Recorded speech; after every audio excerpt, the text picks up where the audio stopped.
ನಮಸ್ಕಾರ, public express ನ್ಯೂಸ್ಗೆ ಸ್ವಾಗತ. ನಾನು ಕಾವ್ಯ. ಮೊದಲಿಗೆ ಹೆಡ್ಲೈನ್ಸ್.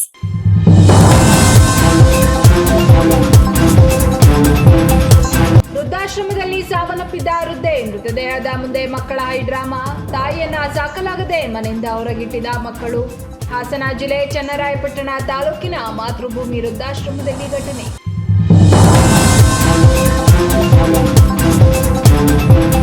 ಕುಡಿದ ಅಮಲಿನಲ್ಲಿದ್ದವನಿಗೆ ಬುದ್ಧಿ ಹೇಳಿದ ಸ್ನೇಹಿತ, ಕಲ್ಲಿನಿಂದ ಹೊಡೆದು ಸ್ನೇಹಿತನನ್ನೇ ಕೊಲೆ ಮಾಡಿದ ಪಾಪಿ.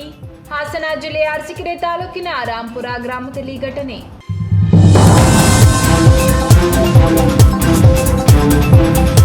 ದೇಗುಲದ ಬೀಗ ಹೊಡೆದ ಕದೀಮರು, ಹುಂಡಿಯಲ್ಲಿದ್ದ ಹಣ ಕದ್ದು ಪರಾರಿ. ಚನ್ನರಾಯಪಟ್ಟಣ ತಾಲೂಕಿನ ಶೆಟ್ಟಿಹಳ್ಳಿ ಗ್ರಾಮದಲ್ಲಿ ಘಟನೆ.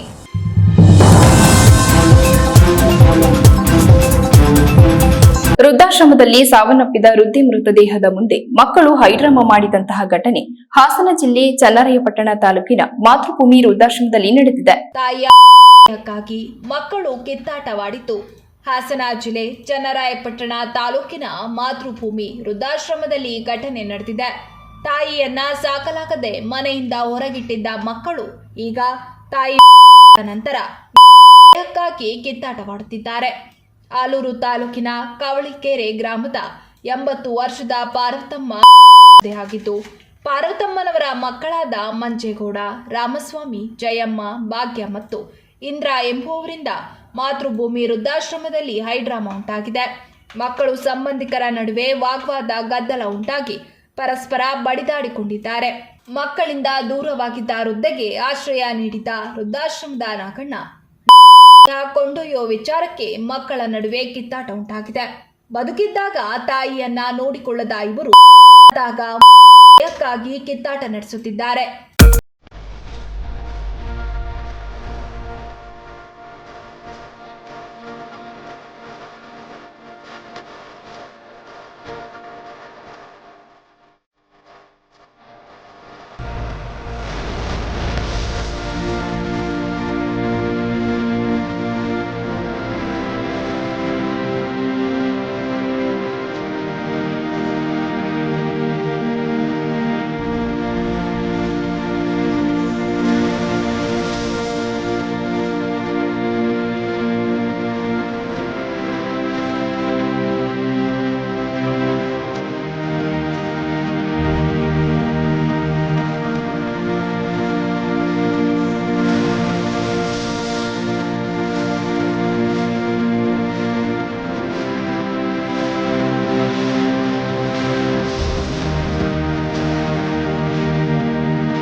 ಮಾಡಿ ಕೊಡ್ತೀವಿ ಅವ್ರಿ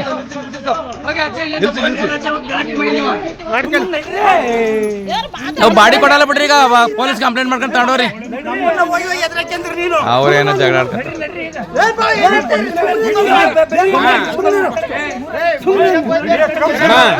ಆಶ್ರಮದ ಬೇರೆಯವರು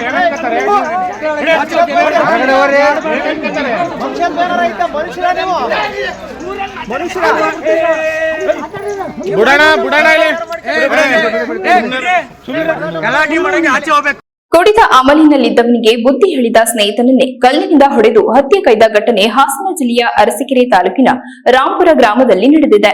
ಮೃತನನ್ನ 44 ವರ್ಷದ ಗಿರೀಶ್ ಎಂದು ಗುರುತಿಸಲಾಗಿತ್ತು. ಆರೋಪಿ 23 ವರ್ಷದ ರಮೇಶ್, ಇಬ್ಬರು ಒಂದೇ ಊರಿನವರಾಗಿದ್ದಾರೆ.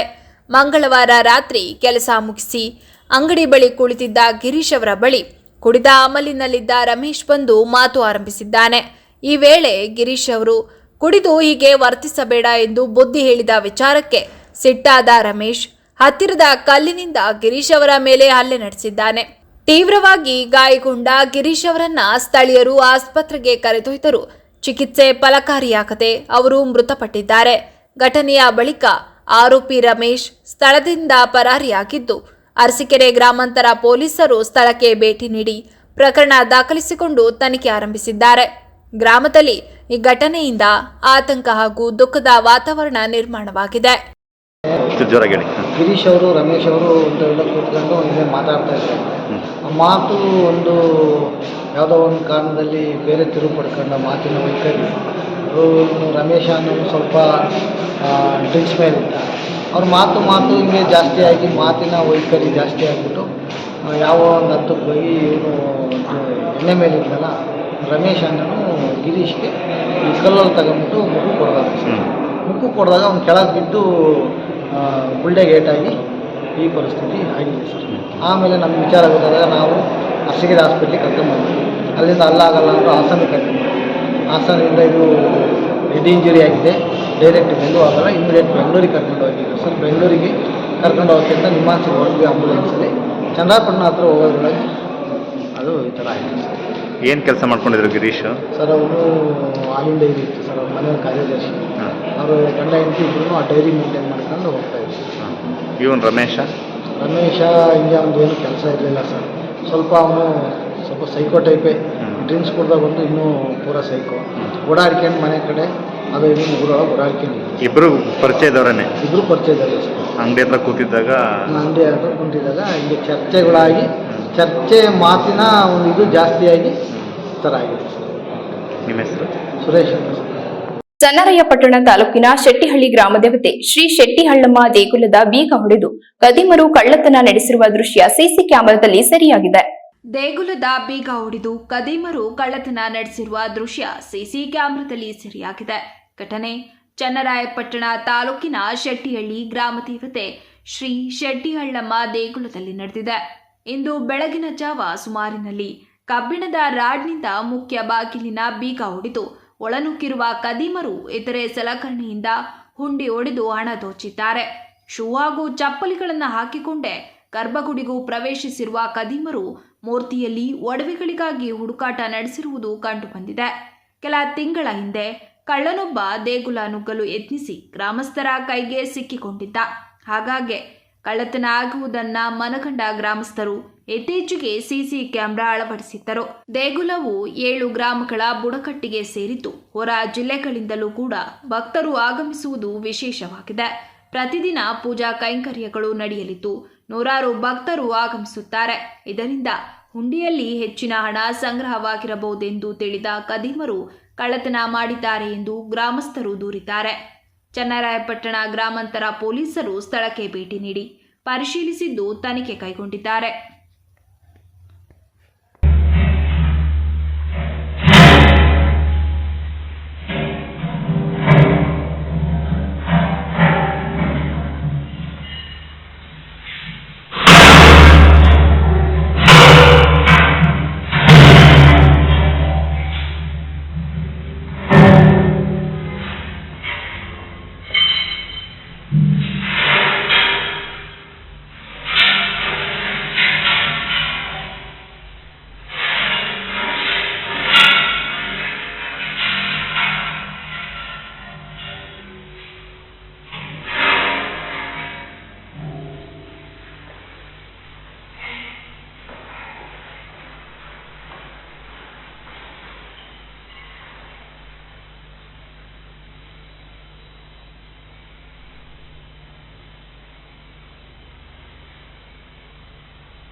ಹಾಸನ ಜಿಲ್ಲಾ ಕಾರ್ಯನಿರತ ಪತ್ರಕರ್ತರ ಸಂಘದ ಚುನಾವಣೆ ನವೆಂಬರ್ 9ರಂದು ನಡೆಯಲಿದ್ದು, ಈ ಹಿನ್ನೆಲೆಯಲ್ಲಿ ರಾಜ್ಯ ಅಧ್ಯಕ್ಷರಾದ ಶಿವಾನಂದ ತಗಡೂರು, ರಾಜ್ಯ ಉಪಾಧ್ಯಕ್ಷರಾದ ಮದನ್ ಗೌಡರ ನೇತೃತ್ವದ ತಂಡವನ್ನ ಬೆಂಬಲಿಸುವಂತೆ ಜೆಆರ್ ಕೆಂಚೇಗೌಡರು ಹಾಗೂ ಸ್ಪರ್ಧಿಗಳು ಹೊಳೆನರಸೀಪುರ ಹಾಗೂ ಬೇಲೂರಿನಲ್ಲಿ ಮನವಿ ಮಾಡಿದರು.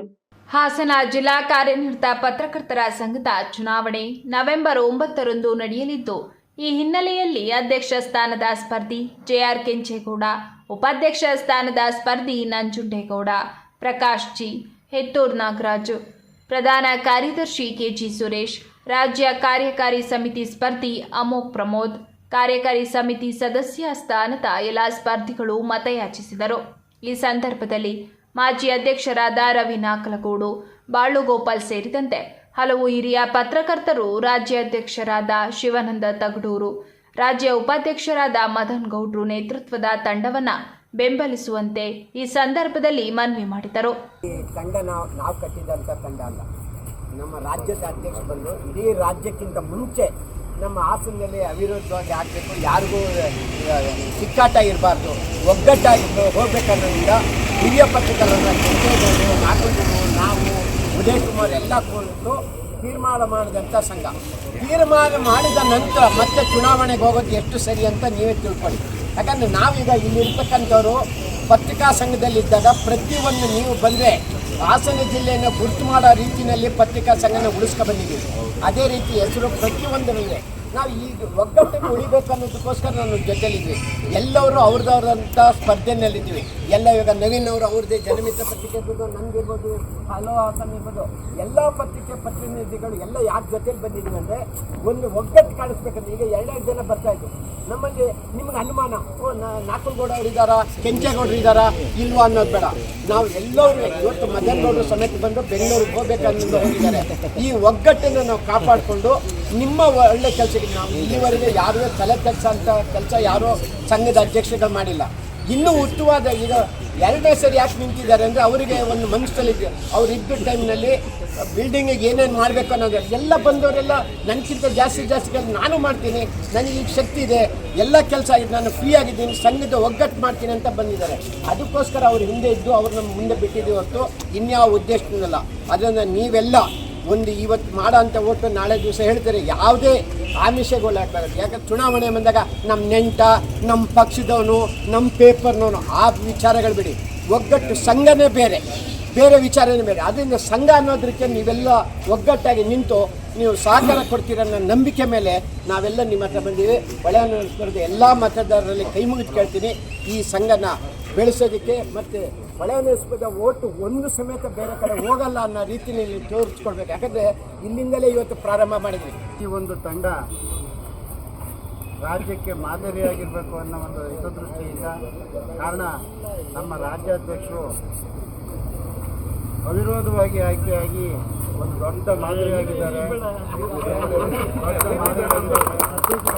ಅಂಥ ಒಂದು ಮಾದರಿಯನ್ನು ಈ ಒಂದು ತಂಡವನ್ನು ಗೆಲ್ಲಿಸುವ ಮೂಲಕ ಇಡೀ ಹಾಸನ ಜಿಲ್ಲೆಯ ಪತ್ರಕರ್ತರಿಗೆ ಏನಾದರೂ ಒಂದು ಕೊಡುಗೆ ನೀಡಬೇಕು ಅನ್ನೋ ದೊಡ್ಡ ಆಸೆಯನ್ನು ಕೆಂಚೇಗೌಡರು ಹೊಂದಿರೋದ್ರಿಂದ ಇಡೀ ನಮ್ಮ ತಂಡವನ್ನು ಏನು ಹಿರಿಯರು ಹಿಂದೆ ಇದ್ದಂಥ ಎಲ್ಲ ಅಧ್ಯಕ್ಷರು ನಮಗೆ ಒಂದು ಶಕ್ತಿಯಾಗಿ ಬಲವನ್ನು ತುಂಬಿದ್ದಾರೆ. ಆ ನಿಟ್ಟಿನಲ್ಲಿ ಹೊಳೆನರಸೀಪುರದ ಎಲ್ಲ ನನ್ನ ಬಂಧುಗಳು ಮತ ನೀಡುವ ಮೂಲಕ ಅಡ್ಡಮತದಾನಕ್ಕೆ ಆಸ್ಪದ ನೀಡಿದಲೇ ಹೆಚ್ಚಿನ ಬಹುಮತದಿಂದ ಗೆಲ್ಲಿಸಬೇಕು ಅಂತೇಳಿ ನಮ್ಮಲ್ಲಿ ವಿನಯದಿಂದ ಚುನಾವಣೆ ನಡೀತಿರ್ತಕ್ಕಂಥದ್ದು ನಾನು ಕೇವಲ ಸಾಂಕೇತಿಕ ವ್ಯಕ್ತಿ.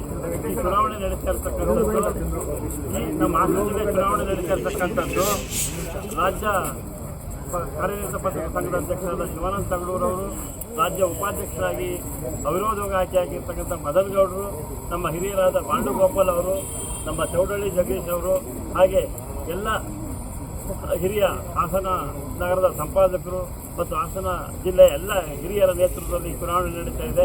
ನಮ್ಮ ತಂಡ ಅವ್ರು ಹೇಳಿದ್ದ ಅವರ ಮಾರ್ಗದರ್ಶನದಲ್ಲಿ ಮುಂದೆ ಹೋಗೋದು ಅಷ್ಟೇ ನಮ್ಮ ಕೆಲಸ. ನಾವು ಈ ತಂಡದಲ್ಲಿ ಅತ್ಯಂತ ಪರಿಶುದ್ಧವಾಗಿರ್ತಕ್ಕಂಥ ಒಂದು ತಂಡ ಇದು.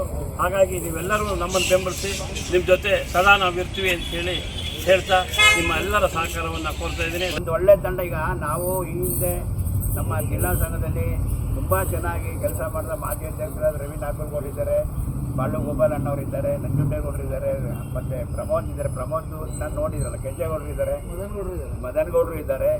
ಕೆಂಚೇಗೌಡರು ಬಹಳ ಹಿಂದೆ ಅಧ್ಯಕ್ಷರಾಗಿದ್ದರು. ಈಗ ಮತ್ತೆ ನಮ್ಮ ಸಂಘನ ಸರಿ ಮಾಡಬೇಕು ಅಂತ ಬಂದಿದ್ದಾರೆ. ಅವ್ರ ಮಾತುಕತೆ ಎಲ್ಲ ನಾವು ಕೇಳಿದ್ದೀವಿ. ಈ ತಂಡದಲ್ಲಿ ಹೊಳೆನರಸೀಪುರ ಸುರೇಶ್ ಇದ್ದಾರೆ, ನಾನು ಇದ್ದೀನಿ, ಕಾರ್ಯಕಾರಿ ಸಮಿತಿಯಲ್ಲಿದ್ದೀನಿ. ಎಲ್ಲರೂ ಕೂಡ ಈ ತಂಡಕ್ಕೆ ನಾವು ತುಂಬ ಎತ್ತೂರು ನಾಗರಾಜು ಇದ್ದಾರೆ ಉಪಾಧ್ಯಕ್ಷ ಸ್ಥಾನದಲ್ಲಿ.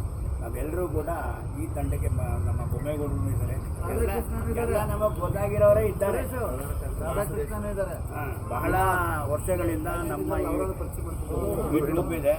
ಅವರು ಎಲ್ಲರಿಗೂ ಇವರಿಗೆ ಈ ವೇಳೆ ಹೊಳೆನರಸೀಪುರ ತಾಲೂಕು ಅಧ್ಯಕ್ಷ ವೆಂಕಟೇಶ್ ಹಾಗೂ ಹಿರಿಯ ಪತ್ರಕರ್ತ HV ಸುರೇಶ್ ಕುಮಾರ್ ಮತ್ತಿತರರು ಹಾಜರಿದ್ದು ಶುಭ ಕೋರಿದರು. ಇವತ್ತು ನಿಜವಾಗ್ಲೂ ಹೇಳ್ಬೇಕು ಅಂತಂದರೆ ನಮಗೆ ವಿಷಯ ಗೊತ್ತಿರಲಿಲ್ಲ. ಕೆಂಚೇಗೌಡರು ರಾತ್ರಿ ಫೋನ್ ಮಾಡಿ ಹೇಳಿದ್ರು. ನಾನು ಮೊದಲಾಗಿ ನಿಮ್ಗೆಲ್ಲರೂ ಮೊದಲು ಅಭಿನಂದಿಸ್ತೀನಿ. ಯಾಕೆ ಅಂತಂದರೆ ನಾವು ಅನಿವಾರ್ಯವಾಗಿ ಮತ್ತೆ ನಾವು ಗೊತ್ತಿದ್ದೆಲ್ಲ ಬಂದಿದ್ದೀವಿ. ಯಾರು ತಪ್ಪು ತಿಳ್ಕೊಬೇಡಿ. ನಾವು ಈಗ ಪೂರ್ವಪರೀಕ್ಷೆಗೆ ಬಂದ್ಬಿಟ್ಟು ಇದನ್ನು ಹಿಂಗೆ ಮಾಡ್ತಾರಪ್ಪ ಅಂತ ತಪ್ಪು ತಿಳ್ಕೊಬೇಡಿ. ನೀವೆಲ್ಲರೂ ನಮ್ಮ ಭಾಳ ಅದ್ದೂರಿಯಾಗಿ ಸ್ವಾಗತಿಸಿದ್ದೀರಿ. ನಿಮ್ಮೆಲ್ಲರಿಗೂ ಧನ್ಯವಾದ. ಈಗ ಕೆಂಚೇಗೌಡರು ಮಾತಾಡ್ತಾರೆ. ಕೆಂಚೇಗೌಡರು ತಂಡದಲ್ಲಿ ನಾವೆಲ್ಲರೂ ಇದ್ದೀವಿ. ದಯಮಾಡಿ ಇನ್ನೊಂದ್ಸರಿ ಚುನಾವಣಾ ಪ್ರಚಾರಕ್ಕೆ ಮತ್ತೆ ಬರ್ತೀವಿ. ನಾವು ಬಂದಾಗ ಇದೇ ರೀತಿ ಎಲ್ಲರೂ ಒಗ್ಗಟ್ಟಾಗಿ ಇನ್ನೂ ಕೋರ್ಸಿಂದ ಕೆಲವರು ಬಂದಿಲ್ಲ, ಬೇರೆ 4 ಜನ ಬಂದಿಲ್ಲ, ಮೋಹನ್ ಬಂದಿದ್ದಾರೆ, ಎಲ್ಲರೂ ಮತ್ತೆ ಎಲ್ಲ ಒಟ್ಟಿಗೆ ಸೇರಿಕೊಂಡು ಮತ್ತೆ ಎಲ್ಲರೂ ಕೂಡ ಒಟ್ಟಿಗೆ ನಾವೊಂದು ಚುನಾವಣಾ ಪ್ರಚಾರ ಶುರು ಮಾಡೋಣ. ಹಾಗಾಗಿ ಮುಂದೆ ಎಲ್ಲರೂ ಕೂಡ ನಮ್ಮ ಬೆಂಬಲಕ್ಕೆ ಇರಬೇಕು ಅಂತ ಹೇಳಿ ಕೆಂಚೇಗೌಡರ ಪರವಾಗಿ ಆಚರಣೆ ಮಾಡಿದ ಚುನಾವಣೆ ಮೂಲಕ ಬೇಲೂರಿನ ಮಾಧ್ಯಮದ ಸ್ನೇಹಿತರೆ, ಕಳೆದ 30 ವರ್ಷಗಳಿಂದಲೂ ತೋಚ್ ಅವರು ಅಧ್ಯಕ್ಷರಾದ ದಿನದಿಂದ, ಡಿಸೋಜ್ ಅವರು ಅಧ್ಯಕ್ಷರಾದ ದಿನದಿಂದಲೂ ಕೂಡ ಬೇಲೂರು ಪತ್ರಕರ್ತರ ಸಂಘ ಅತ್ಯಂತ ಒಗ್ಗಟ್ಟಿನಿಂದ ಜಿಲ್ಲಾ ಸಂಘದ ಜೊತೆಗೆ ಒಡನಾಟವಿಟ್ಟುಕೊಂಡು ಉತ್ತಮ ರೀತಿಯಲ್ಲಿ ಇಡೀ ಜಿಲ್ಲೆಯಲ್ಲಿ ಗ್ರಾಮೀಣ ಭಾಗದ ಪತ್ರಕರ್ತರಲ್ಲಿ ಬೇಲೂರು ತಾಲೂಕು ಸಂಘ ಪ್ರಥಮವಾಗಿ ಕಟ್ಟಡವನ್ನು ಕಟ್ಟುವುದರ ಜೊತೆಗೆ ಒಳ್ಳೆಯ ಕೆಲಸವನ್ನು ಮಾಡ್ಕೊಂಡು ಬಂದಿದೆ. ಯಾವಾಗಲೂ ಕೂಡ ಆ ಸಂಘ ಯಾವುದೇ ಜಿಲ್ಲಾಧ್ಯಕ್ಷರ ಚುನಾವಣೆ, ರಾಜ್ಯಾಧ್ಯಕ್ಷರ ಚುನಾವಣೆ ಸಂದರ್ಭದಲ್ಲಿ ಒಗ್ಗಟ್ಟಿನಿಂದ ಸಹಕಾರವನ್ನು ವ್ಯಕ್ತಪಡಿಸಿ ಗೆಲುವಿಗೆ ಮತ್ತು ಸಂಘದ ಅಭಿವೃದ್ಧಿ ಕೆಲಸವನ್ನು ಸಂಘಟನಾತ್ಮಕವಾಗಿ ಮಾಡ್ತಾ ಬಂದಿದೆ. ಇಂದು ಕೂಡ ನಮ್ಮ ರಾಜ್ಯದ ಅಧ್ಯಕ್ಷರಾದ ಶಿವಾನಂದ ತಗಡೂರು ಅವರ ಮಾರ್ಗದರ್ಶನದಲ್ಲಿ HP ಮದನಗೌಡರವರ ಸಲಹೆ ಮತ್ತು ಜಿಲ್ಲಾ ಸಂಘದ ಚುನಾವಣೆಗೆ ನಮ್ಮ ಕೆಂಚೇಗೌಡರನ್ನ ಅಧ್ಯಕ್ಷ ಸ್ಥಾನದ ಅಭ್ಯರ್ಥಿಯನ್ನಾಗಿ, ಒಮ್ಮತದ ಅಭ್ಯರ್ಥಿಯನ್ನಾಗಿ ನಾವು ಆಯ್ಕೆ ಮಾಡಿದ್ದೇವೆ. ನವೆಂಬರ್ 9ಕ್ಕೆ ಚುನಾವಣೆ ನಡೆಯುತ್ತಿದ್ದೇವೆ. ಎಲ್ಲರೂ ಕೂಡ ನಾನು ಆ ಪತ್ರಿಕೆಯಲ್ಲಿ ಕೆಲಸ ಮಾಡ್ತಾಯಿದ್ದೀನಿ, ಈ ಪತ್ರಿಕೆಯಲ್ಲಿ ಕೆಲಸ ಮಾಡ್ತಾಯಿದ್ದೀನಿ ಎನ್ನುವ ಸಬೂಬನ್ನು ಹೇಳಿದ ಪ್ರೀತಿಯಿಂದ, ಇಲ್ಲಿ ಯಾವುದೇ ರೀತಿಯ ಒತ್ತಡವನ್ನು, ನಿಮ್ಗೆ ಯಾವುದೂ ಕೂಡ ಆಗ್ರಹವನ್ನು ಮಾಡ್ತಾ ಇಲ್ಲ. ನಾವು ಪ್ರೀತಿಯಿಂದ ಮುಂದಿನ ಸಂಘದ ಬೆಳವಣಿಗೆ ದೃಷ್ಟಿಯಿಂದ ರಾಜ್ಯಾಧ್ಯಕ್ಷರು ಕೂಡ ಗೌರವ ತಂದುಕೊಡುವ ನಿಟ್ಟಿನಲ್ಲಿ ಈ ಒಂದು ಚುನಾವಣೆಯನ್ನು ನಡೆಸಿಕೊಡ್ಬೇಕು. ಯಾಕಪ್ಪ ಅಂದರೆ ಸಂಘ ಇಲ್ಲಿವರೆಗೂ ಕೂಡ ಜಿಲ್ಲಾ ಪತ್ರಿಕಾ ಸಂಘ ರಾಜ್ಯದಲ್ಲಿ ಅತ್ಯುತ್ತಮವಾದಂಥ ಮಾದರಿ ಸಂಘ ಅಂತ ಯಾವುದೇ ಜಿಲ್ಲೆಗೆ ಹೋದರೂ ಕೂಡ ಈ ಹಾಸನ ಜಿಲ್ಲಾ ಸಂಘವನ್ನು ನಮ್ಮ ಮೆಚ್ಚುವಂಥ ಕೆಲಸವನ್ನು ಮಾಡ್ಕೊಂಡು ಬಂದಿದೆ. ಆ ನಿಟ್ಟಿನಲ್ಲಿ ಕೆಂಚೇಗೌಡರ ಈ ಸಂದರ್ಭದಲ್ಲಿ ಅಧ್ಯಕ್ಷ ಅಭ್ಯರ್ಥಿಯನ್ನು ಎಲ್ಲರೂ ಕೂಡ ಇಲ್ಲಿರ್ತಕ್ಕಂಥ ಎಲ್ಲರೂ ಕೂಡ ಮಾಡಿದ್ದೀವಿ. ನಿಮಗೆ ಯಾವುದೋ ಪತ್ರಿಕೆ ಸಂಪಾದಕರು ನಿಮಗೆ ಇಲ್ಲಿ ಅವ್ರಿಗೆ ಮತದಾನ ಮಾಡಿ, ಇವ್ರಿಗೆ ಮತದಾನ ಮಾಡಿ, ಬಟ್ ಯಾವುದೇ ಪತ್ರಿಕೆ ಸಂಪಾದಕರು ಇಲ್ಲಿ ಚುನಾವಣೆಗೆ ನಿಂತಿಲ್ಲದೆ ಇರೋದ್ರಿಂದ ಕೆಂಚೇಗೌಡರೆ ಎಲ್ಲರ ಒಮ್ಮತದ ಅಭ್ಯರ್ಥಿ ಆಗಿರೋದ್ರಿಂದ ಎಲ್ಲರೂ ಕೂಡ ಅವರನ್ನು ಆಯ್ಕೆ ಮಾಡೋದ್ರ ಜೊತೆಗೆ ನಮ್ಮ ತಂಡದ ಶಿವಾನಂದ ಅವರು ಮತ್ತು HP ಮದನಗೌಡರ ಮಾರ್ಗದರ್ಶನದಲ್ಲಿ ನಡೀತಾ ಇರತಕ್ಕಂಥ ತಂಡವನ್ನು ಎಲ್ಲರೂ ಕೂಡ ಪ್ರಧಾನ ಕಾರ್ಯದರ್ಶಿ ಇರ್ಬೋದು, ಉಪಾಧ್ಯಕ್ಷಗಳಿರ್ಬೋದು, ಕಾರ್ಯದರ್ಶಿಗಳಿರ್ಬೋದು, ಕಾರ್ಯಕಾರಿ ಸಮಿತಿ ಸದಸ್ಯರಿರ್ಬೋದು, ಖಜಾಂಚಿ ಇರ್ಬೋದು, ರಾಜ್ಯ ಕಾರ್ಯಕಾರಿ ಸಮಿತಿಯ ಸದಸ್ಯರನ್ನ ನಮ್ಮ ತಂಡದಿಂದ ಏನು ಒಂದು ಪಟ್ಟಿಯನ್ನು ಬಿಡುಗಡೆ ಮಾಡ್ತೀವಿ, ಆ ಪಟ್ಟಿಗೆ ನೀವೆಲ್ಲರೂ ಕೂಡ ಬೆಂಬಲವನ್ನು ಕೊಡಬೇಕು ಅಂತೇಳಿ ಮೊದಲಿಗೆ ನಿಮ್ಮೆಲ್ಲರನ್ನು ಕೂಡ ತುಂಬ ಹೃದಯದಿಂದ ನಾನು ಬೇಲೂರು ತಾಲೂಕು ಪತ್ರಕರ್ತರ ಸಂಘದ ಅಧ್ಯಕ್ಷ ಇರ್ಬೋದು, ಪದಾಧಿಕಾರಿಗಳಿರ್ಬೋದು, ಗೌರವಾನ್ವಿತ ಎಲ್ಲ ಸದಸ್ಯರಲ್ಲಿ ನಾನು ಮನವಿಯನ್ನು ಮಾಡ್ತೇನೆ. ಉಪಾಧ್ಯಕ್ಷರಾಗಿ ನಂಜುಂಡೇಗೌಡರು, ನಮ್ಮ ಸಂಘದ ಚುನಾವಣೆ ನಡೀತದೆ. ನಮ್ಮ ಹಿರಿಯರಾದಂತಹ ಮದನಗೌಡರು ಸರ್, ಕೆಂಚೇಗೌಡರು ಸರ್ ಹಾಗೂ ರವಿನಾಥಗೌಡ ಸರ್, ನಂಜುಂಡೇಗೌಡರು ಇವರ ನೇತೃತ್ವದಲ್ಲಿ ಒಂದು ಟೀಮ್ನಲ್ಲಿ ಚುನಾವಣೆ ನಡೀತದೆ. ಹಾಗಾಗಿ ಎಲ್ಲರೂ ಕೂಡ ಈ ಟೀಮ್ನ ಗೆಲ್ಲಿಸ್ಕೊಡ್ಬೇಕು ಅಂತ ನಾವು ದಯವಿಟ್ಟು ನಿಮ್ಮ ಸಹಕಾರ ಕೂಡ ನಮ್ಮ ಜೊತೆ ಇರಬೇಕು ಅಂತ ಹೇಳಿ. ನಮ್ಮ ಇಡೀ ತಂಡದ ಧ್ಯೇಯೋದ್ದೇಶ ಏನು ಅಂತಂದರೆ ಸಂಘಕ್ಕೆ ಗೌರವ ತಂದುಕೊಡೋಂಥ ಕೆಲಸ ಮಾಡಬೇಕು, ಸಂಘದ ಸದಸ್ಯರಿಗೆ ಮತದಾರರಿಗೆ ಗೌರವ ತಂದುಕೊಡೋಂಥ ಕೆಲಸ ಮಾಡಬೇಕು. ಇಡೀ ಜಿಲ್ಲೆಯಲ್ಲಿ ಪತ್ರಕರ್ತರು ಅಂದರೆ ಅವ್ರಿಗೆ ಆದ ನಾವು ಗೌರವ ತಂದುಕೊಡೋಂಥ ಕೆಲಸ ಮಾಡಬೇಕು. ಈ ದೃಷ್ಟಿಯಲ್ಲಿ ನಾವು ಎಲ್ಲರೂ ಕಣಕ್ಕಿಳಿದಿದ್ದೀವಿ. ನಿಮ್ಮೆಲ್ಲರೂ ಸಹಕಾರ ಕೊಡಿ. ನಿಮ್ಮ ವಿಶ್ವಾಸನ ನಾವು ಉಳಿಸ್ಕೋತೀವಿ. ನಿಮ್ಮ ಸದಾಕಾಲ ನಿಮ್ಮ ಜೊತೆಗೆ ಇರ್ತೀವಿ. ಕಷ್ಟ ಸುಖಗಳಿಗೆ ಎಲ್ಲದಕ್ಕೂ ಇರ್ತೀವಿ.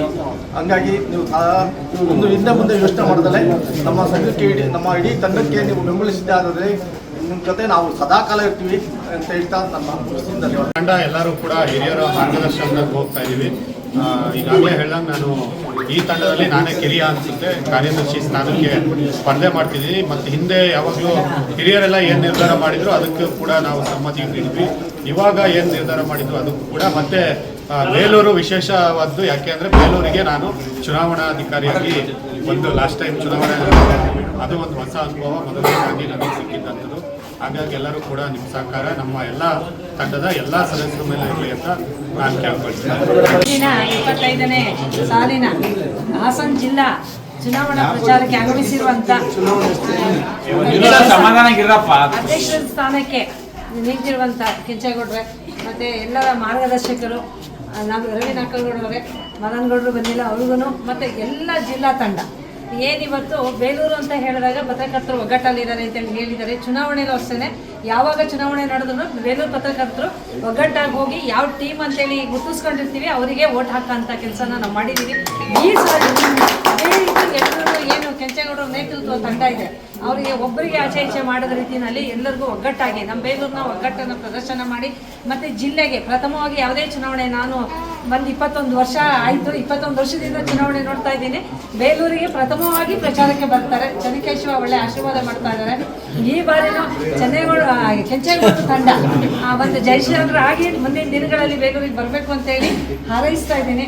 ಮತ್ತು ಎಲ್ಲರೂ ಒಗ್ಗಟ್ಟಾಗಿ ಕೆಂಚೇಗೌಡರ ತಂಡಕ್ಕೆ ಬೆಂಬಲಿಸಬೇಕು ಅಂತೇಳಿ ನಮ್ಮ ಇಡೀ ತಾಲೂಕಿನ ಪರವಾಗಿ ಜಿಲ್ಲಾ ತಂಡಕ್ಕೆ ನಾನು ದಾಸೋಸ್ತೆ ಕೊಡ್ತಾ ಇದ್ದೀನಿ.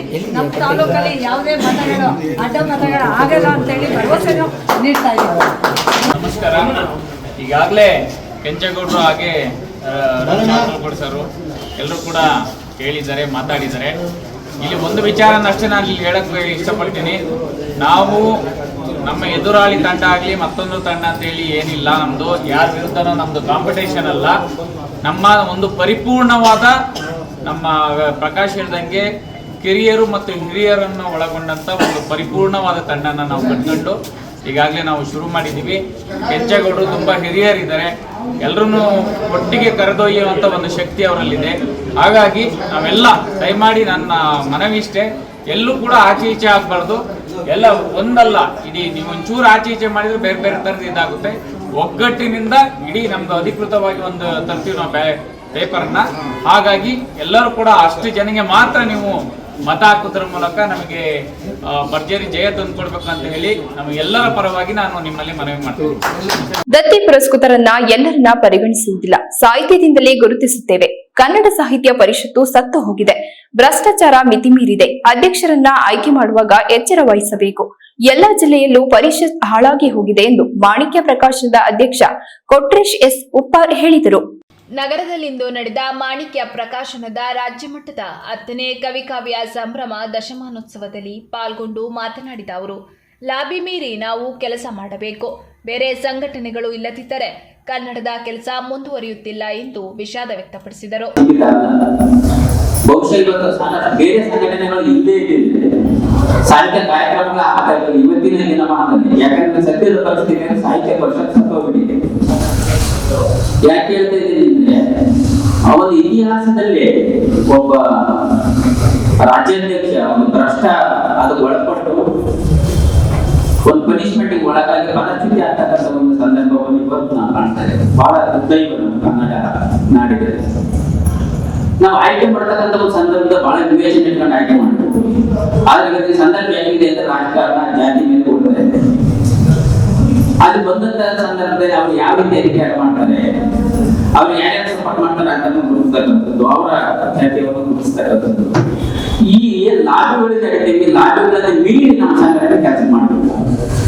ಜಾತಿ ಧರ್ಮದ ಎಲ್ಲೆಗಳಲ್ಲಿ ಮೀರಿ ನಾವು ಕೆಲಸ ಮಾಡಬೇಕು ಅನ್ನೋ ನಿಟ್ಟಿನಲ್ಲಿ ನಾವು ಸಾಹಿತ್ಯ ವೇದಿಕೆ ಇರಬಹುದು, ಪ್ರಕಾಶನ ಕೆಲಸವನ್ನು ಮಾಡ್ತಾ ಇದ್ದೇವೆ. ಇವತ್ತು ಪರಿಷತ್ ಯಾವ ಮಟ್ಟಕ್ಕೆ ಬಂದಿದೆ ಅಂತ ನಮ್ಗೆ ಗೊತ್ತಿದೆ. ರಾಜ್ಯದಲ್ಲಿ ಎಲ್ಲ ಜಿಲ್ಲೆಯಲ್ಲಿ ನಾವು ನೋಡ್ತಾ ಇದ್ದೀವಿ ಪರಿಷತ್. ಬಹುಶಃ ಕನ್ನಡ ಸಾಹಿತ್ಯ ಅಂದ್ರೆ ಒಂದು 2,500 ವರ್ಷಗಳ ಇತಿಹಾಸಕ್ಕೆ ಹೆಚ್ಚು ಇತಿಹಾಸ ಇದೆ. ಪೂರ್ವಯುಗ, ಪೊಪ್ಪಯುಗ, ಬಸವಯುಗ, ದಾಸಯುಗ, ಆಧುನಿಕ ಕಾಲದಲ್ಲಿ ಸಾಕಷ್ಟು ಪ್ರಭೇದಗಳನ್ನು ನಾವು ಕಾಣ್ತೀವಿ. ಈ ನಿಟ್ಟಿನಲ್ಲಿ ಅಗಾಧ ಒಂದು ಸಾಹಿತ್ಯ ರಾಶಿಯೇ ನಮ್ಮಲ್ಲಿ ಯಾವುದೋ ಒಂದು ನಿರ್ದಿಷ್ಟ ಪರಿಷತ್ ಅದಕ್ಕೆ ಕೆಲಸವನ್ನು ಮಾಡಲಿಕ್ಕಾಗಲ್ಲ. ಆದ್ರಿಂದ ಇವತ್ತು ಶರಣ ಸಾಹಿತ್ಯವನ್ನ ಅಥವಾ ಶರಣ ಸಂದೇಶವನ್ನು ಸಾಕ್ತಕ್ಕಂಥ ನಿಟ್ಟಿನಲ್ಲಿ ಶರಣ ಸಾಹಿತ್ಯ ಪರಿಷತ್ ಕೆಲಸವನ್ನು ಮಾಡ್ತಾರೆ. ಶಿಶು ಸಾಹಿತ್ಯವನ್ನು ಉಳಿಸುವ ನಿಟ್ಟಿನಲ್ಲಿ ಮಕ್ಕಳ ಸಾಹಿತ್ಯ ಪರಿಷತ್ ಕೆಲಸವನ್ನು ಮಾಡ್ತಾರೆ. ಚುಟುಕು ಸಾಹಿತ್ಯ ಪರಿಷತ್ ಇದೆ, ಗಜಲ್ ಸಾಹಿತ್ಯ ಪರಿಷತ್ ಇದೆ. ಸಾಹಿತ್ಯದ ಪ್ರಕಾರ ಒಂದೊಂದು ಅಕಾಡೆಮಿಗಳು ಇದೆ, ಸಂಘಟನೆಗಳು ಇದೆ, ಕೆಲಸವನ್ನ ಮಾಡ್ತಾರೆ. ಆ ಮುಖೇನ ಒಂದು ಯುವ ತಲೆಮಾರಿಗೆ ಗುರುತಿಸ್ತಕ್ಕಂಥ ಕೆಲಸವನ್ನು ಸಂಘಟನೆಗಳು ಮಾಡುತ್ತಿದ್ದೇವೆ. ಆ ಎಲ್ಲ ಸಂಘಟನೆಗಳಿಗೆ ನಮ್ಮದು ಸಾಹಿತ್ಯ ವೇದಿಕೆ ನಾವು ಕೆಲಸವನ್ನ ಮಾಡುತ್ತೇವೆ. ಕಾರ್ಯಕ್ರಮವನ್ನು ಅಧ್ಯಕ್ಷತೆ ವಹಿಸಿದ ರವಿ ನಾಕಲಗೂಡು ಅವರು, ದಶಮಾನೋತ್ಸವ ಆಚರಣೆ ಸಾಹಿತ್ಯ ಲೋಕದ ಮಹತ್ವದ ಕ್ಷಣವಾಗಿದ್ದು ಸಾಹಿತ್ಯ ಸೇವೆಯು ಸಮಾಜ ಪರಿವರ್ತನೆಗೆ ಶಕ್ತಿಯಾಗಿದೆ ಎಂದು ಹೇಳಿದರು. ಸಂತೋಷ ಮತ್ತು ಸಂಭ್ರಮದ ವಿಚಾರ ಏನು ಮಾಣಿಕ್ಯ ಪ್ರಕಾಶನ ಎಲೆಮರೆಕಾಯಿಯಂತೆ ಆರಂಭಗೊಂಡು ಇವತ್ತು ಆಲೂರಿನಿಂದ ಹಾಸನಕ್ಕೆ ಬಂದು ಹಾಸನದಿಂದ ಪಕ್ಕದ ಜಿಲ್ಲೆ ಚಿಕ್ಕಮಗಳೂರಿನಿಂದ ಚಿತ್ರದುರ್ಗ, ಬೆಳಗಾವಿಯಿಂದ ಹಿಡಿದು ತಮಿಳುನಾಡು, ಆಂಧ್ರ ಪ್ರದೇಶ, ಮುಂಬೈ, ದೆಹಲಿ ಎಲ್ಲವೂ ಕೂಡ ತನ್ನ ಕಾರ್ಯಕ್ಷೇತ್ರವನ್ನ ವಿಸ್ತರಣೆ ಮಾಡಿಕೊಂಡು ನಿಜವಾಗ್ಲೂ ಕೂಡ ಅತ್ಯಂತ ನನ್ನ ಆತ್ಮ ಸಂತೋಷದಿಂದ ಹೇಳ್ತಾ ಇದ್ದೀನಿ. ಚಿಕ್ಕದಾಗಿ, ಚೊಕ್ಕದಾಗಿ, ಅರ್ಥಪೂರ್ಣವಾಗಿ ಕಾರ್ಯಕ್ರಮವನ್ನ ಸರಿಯಾದ ಸಮಯಕ್ಕೆ ಎಲ್ಲರನ್ನು ಗೌರವದಿಂದ ಗೌರವಿಸುವ ಮೂಲಕ ಒಂದು ಕಾರ್ಯಕ್ರಮಕ್ಕೆ ಕಳೆತರುವಂತ ಕೆಲಸವನ್ನ ನಮ್ಮ ಕೊಟ್ರೇಶ್ ಉಪ್ಪಾರ್ ಮತ್ತು ಅವರ ತಂಡದ ಎಲ್ಲ ಪದಾಧಿಕಾರಿಗಳು ಅತ್ಯಂತ ಅರ್ಥಪೂರ್ಣವಾಗಿ ಮಾಡ್ತಾ ಇದ್ದಾರೆ. ನನ್ನ ಆತ್ಮ ಸಂತೋಷದಿಂದ ಆ ತಂಡಕ್ಕೆ ನನ್ನ ಪ್ರೀತಿ ಅಭಿನಂದನೆಗಳನ್ನು ತಿಳಿಸುತ್ತೇನೆ. ಅದೇ ರೀತಿ ಕೊಟ್ರೇಶ್ ಉಪ್ಪಾರ್ ಅವರ ಕೇರಳ ಕನ್ನಡ ಸಾಹಿತ್ಯ ವೇದಿಕೆಯ ಸಭಾಘಟಕದ ಹಲವಾರು ಪದಾಧಿಕಾರಿಗಳು ಇಲ್ಲಿ ಬಂದಿದ್ದೀರಿ, ಹಿರಿಯ ಸಾಹಿತಿಗಳು ಇಲ್ಲಿ ಬಂದಿದ್ದೀರಿ. ಇವತ್ತು ಉದ್ಘಾಟನೆ ಆಗಿದೆ, ದತ್ತಿ ಪ್ರಶಸ್ತಿ ಪ್ರದಾನ ಆಗಿದೆ. ಆ ಪ್ರಶಸ್ತಿ ಪ್ರದಾನಕ್ಕೆ ಭಾಜನರಾದಂತ ಪ್ರತಿಯೊಬ್ಬರು ಕೂಡ ನನ್ನ ಅತ್ಯಂತ ಪ್ರೀತಿಯಿಂದ ಅಭಿನಂದಿಸ್ತೇನೆ. ಅದಾದ ನಂತರ ಈಗ ಹಲವಾರು ಕೃತಿ ಲೋಕಾರ್ಪಣೆ ಕೂಡ ನಡೆಯುತ್ತೆ, ರಾಜ್ಯ ಪ್ರಶಸ್ತಿ ಪ್ರದಾನ ಆಗುತ್ತೆ, ಅಂತಾರಾಜ್ಯ ಮಟ್ಟದ ಕವಿಗೋಷ್ಠಿ ನಡೆಯುತ್ತೆ. ಅದಾದ ನಂತರ ಇಲ್ಲೇ ನಮ್ಮ ಇದೇ ವೇದಿಕೆಯಲ್ಲಿ ಹಲವಾರು ಕವಿಗಳು ಇಲ್ಲಿ ಬಂದು ಭಾಗವಹಿಸಿದ್ದಾರೆ, ಅವ್ರಿಗೂ ಕೂಡ ಕಾರ್ಯಕ್ರಮವನ್ನ ಮಾಡ್ತಾರೆ. ಇಲ್ಲಿ ಎಲ್ಲವೂ ಕೂಡ ನಿಗದಿತ ಸಮಯಕ್ಕೆ ಸರಿಯಾಗಿ ಅಂದುಕೊಂಡಂತೆ ಎಲ್ಲರೂ ಕೂಡ ಬಂದಿದ್ದೀರಾ. ಈ ಕಾರ್ಯಕ್ರಮ ಅತ್ಯಂತ ಯಶಸ್ವಿಯಾಗಿದೆ. ಆ ಒಂದು ಯಶಸ್ವಿಗೆ ಕಾರಣಕರ್ತರಾದಂತ ಎಲ್ಲರೂ ಕೂಡ ನನ್ನ ಪತ್ರಕರ್ತ ಸ್ನೇಹಿತರು ಕೂಡ ಈ ಸಂದರ್ಭದಲ್ಲಿ ನಾನು ಅವ್ರಿಗೂ ಕೂಡ ಕೃತಜ್ಞತೆಗಳನ್ನು ಸಲ್ಲಿಸಿ ಈ ಕಾರ್ಯಕ್ರಮದ ಯಶಸ್ವಿಗೆ ಪ್ರತ್ಯಕ್ಷವಾಗಿ ಪರೋಕ್ಷವಾಗಿ ಸಹಕಾರವನ್ನು ನೀಡಿ ದುಡಿದಂತವರು ಕೂಡ ನೆನೆದುಕೊಂಡು ಮುಂದಿನ ಕಾರ್ಯಕ್ರಮ ಯಶಸ್ವಿಯಾಗಲಿ ಅಂತ ನಾನು ಈ ಸಂದರ್ಭದಲ್ಲಿ ಶುಭವನ್ನು ಹಾರೈಸಿ ಅತ್ಯಂತ ಪ್ರೀತಿಯಿಂದ ನನ್ನ ಅಧ್ಯಕ್ಷ ಭಾಷಣವನ್ನ ಮಾಡಿದ್ದೇನೆ. ನನ್ನ ಅಧ್ಯಕ್ಷ ಭಾಷಣವನ್ನು ಮುಕ್ತಾಯಗೊಳಿಸುತ್ತೇನೆ. ಸಾಹಿತಿ ಕೆಎಸ್ ಭಗವಾನ್ ಮಾತನಾಡಿ, ದೇಶದ ಇತಿಹಾಸವನ್ನ ಸರಿಯಾಗಿ ಅರ್ಥ ಮಾಡಿಕೊಳ್ಳಬೇಕು. ಅಂಬೇಡ್ಕರ್ ಅವರು ನೀಡಿದ ಸಂವಿಧಾನ ದೇಶದ ಶೋಷಿತ ವರ್ಗದ ಕಣ್ಣೀರು ಮತ್ತು ನೋವಿನಿಂದ ಹುಟ್ಟಿದೆ. ಶೂದ್ರರಿಗೆ ಶಿಕ್ಷಣದ ಹಕ್ಕಿಲ್ಲದ ಕಾಲದಿಂದ ಇಂದಿನ ಪ್ರಗತಿಯವರೆಗೆ ನಮ್ಮ ಸಮಾಜ ದೀರ್ಘ ಪ್ರಯಾಣ ಮಾಡಿದೆ.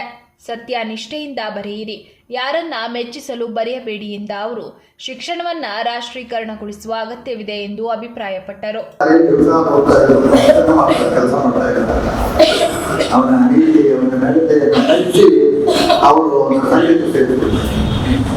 ಸಂಘದಲ್ಲಿ ನಮಗೆ ಎಷ್ಟು ಸ್ಥಾನಮಾನ ಅದೇ ಸ್ಥಾನಮಾನ, ಎಲ್ರಿಗೂ ಒಂದೇ ಸ್ಥಾನಮಾನ ಆಗಿದ್ದಂತ ಸುನೀತ ಬಹಳ ದೊಡ್ಡ ವ್ಯಕ್ತಿ ಬಂದಿದ್ದಾರೆ. ಅವರು ಸುನೀತ ಸಾಕ್ಷಾತ್ಕಾರ ಅಂತ ಬರ್ತದೆ, ಅದನ್ನ ನಿರ್ವಹಣ ಅಂತ ಹೇಳ್ತೀವಲ್ಲ, ಆ ನಿರ್ವಹಣೆ. ಆಮೇಲೆ ಬುದ್ಧ ಗುರುಗಳು ಎಷ್ಟು ವರ್ಷ ಬೋಧನೆ ಮಾಡೋದು, 45 ವರ್ಷಗಳ ಕಾಲ ಅವರಷ್ಟು ವೇದಿಕವಾಗಿ ಧರ್ಮೋಪದೇಶವನ್ನ ಜ್ಞಾನ ಮಾಡಿದ್ರು. ಪ್ರವಾದಿ ಮಹಮ್ಮದ್ ಅಷ್ಟು ದೀರ್ಘಕಾಲ ಮಾಡಲಿಲ್ಲ, ಏಸು ಅಷ್ಟು ದೀರ್ಘಕಾಲ ಮಾಡಲಿಲ್ಲ, ಯಾರು ಅಷ್ಟು ದೀರ್ಘಕಾಲ ಮಾಡಲಿಲ್ಲ. ಆಮೇಲೆ ಅವರು ಪ್ರತಿ ದಿವಸ 20 ಮೈಲಿಗಳು ನಡೀತಾ ಇದ್ರು. ಬುದ್ಧಗುರುಗಳು 80 ವರ್ಷ ಆಗಿತ್ತು ಅವರಿಗೆ. ಆ ಸಂದರ್ಭದಲ್ಲಿ ಚುಂದ ಎಂಬ ಪೌರಕಾರನ ಊಟ ತೆಗೆದು ನಮ್ಮನೆ ಬಂದಿತ್ತು. ಯುದ್ಧ ಸಮಾಜ ಯಾರನ್ನ ನೋಡಬಾರ್ದು, ಯಾರನ್ನ ಬಳಸಬಾರ್ದು, ಯಾರನ್ನ ಅನುಸರಿಸಬಾರ್ದು ಅಂತ ಹೇಳಿದ್ರು. ಆ ಸಮುದಾಯ ಸೇರಿದ ವ್ಯಕ್ತಿ ಚುಂದ ಹೋಗಿ ನಮ್ಮನ್ನು ಊಟಕ್ಕೂ ಆಗಿತ್ತು.